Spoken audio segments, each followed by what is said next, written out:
Okay, today what we're going to do is we're going to have the pre-arbitration for the arbitration, which is going to be next week. Is that correct? Yes. What I'd like to do today is try to clean up as much as we can so that there are no surprises during the arbitration. First of all, I'd like you to introduce yourselves. My name is David. I'm on the union side. My name is Callie. I'm on the union side. Thank you. My name is Janice. I'm on the employer side. And my name is Katie, and I'm representing the employer. Thank you. Now, the first thing I'd like to do is talk to you about the evidence that you're going to have, that you're going to put into the arbitration next week. And I see that there's an evidence book that you put before me. That is correct. And the first thing I see is the contract. And I'm looking at I'll go through this, the Article 3, which is management's rights. Do both of you agree that this should be in here? Yes. Okay. And the grievance procedure from the contract, which is Article 11. Yep. Thank you. I also see Article 12, which is the discharge and discipline. Do you both agree that that should be in here? Yes. Yes, we agree. Thank you. The next thing I see, and we should probably figure out the numbering system as I'm looking at this, do you all agree that you'll use joint exhibits, or do you want to have employer and employee? Joint exhibits is fine. Now, do you understand that if they're joint exhibits, that doesn't mean that you agree with the exhibits, but that at least will make the exhibits sequential, and that will wait until the arbitration, and at that time, if you have objections, that you make those objections at the beginning of the arbitration as far as an exhibit. Also, I'd like you to know that if you'd like to, you can add exhibits prior to the arbitration, but you should notify the other side if you're going to do that. Okay. Okay? All right, so I see the employer's rules and regulations, and you both said that that's fine. The next thing I see is the letter, and it appears that it's a letter of suspension. I'm not going to read that now. I'll wait until the day that it's put into evidence. But is that also going to be a joint exhibit? Yes, it will. I see here, too, that you have, it says a grievance, and that grievance is dated February 2nd, 2010, and I would assume that you were the one that put that grievance in? Yep. Okay. And is that in response to the suspension? Yes. Thank you. And then there's a reply grievance from the employer.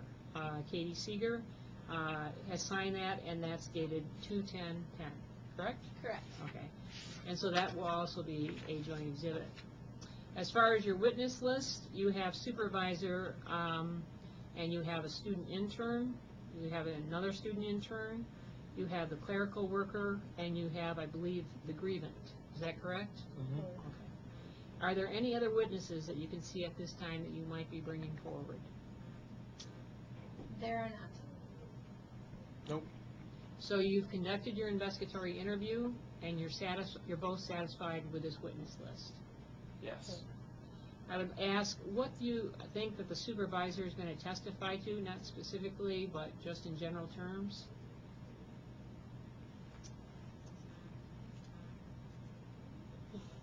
Is the supervisor going to testify? Yes, he will. And what is he going to testify about? About the drinking and sexual harassment on the employer premises. And the two student interns, are they going to be backing up the story of the supervisor? Yes, that is correct. Thank you.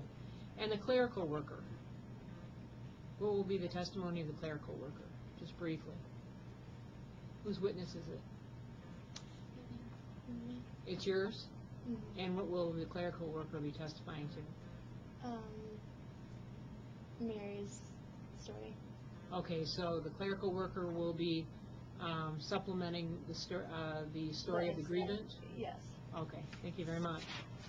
I also see here some exhibits, and these exhibits are diagrams. Have you both seen these exhibits? Yes, we have. Yes. Okay. Do you, not that you agree that they should be in here, but would you agree that they should be joint exhibits as far as the numbering system? Yes, we agree. Will there be someone to testify as to these diagrams? Yep. Okay, thank you.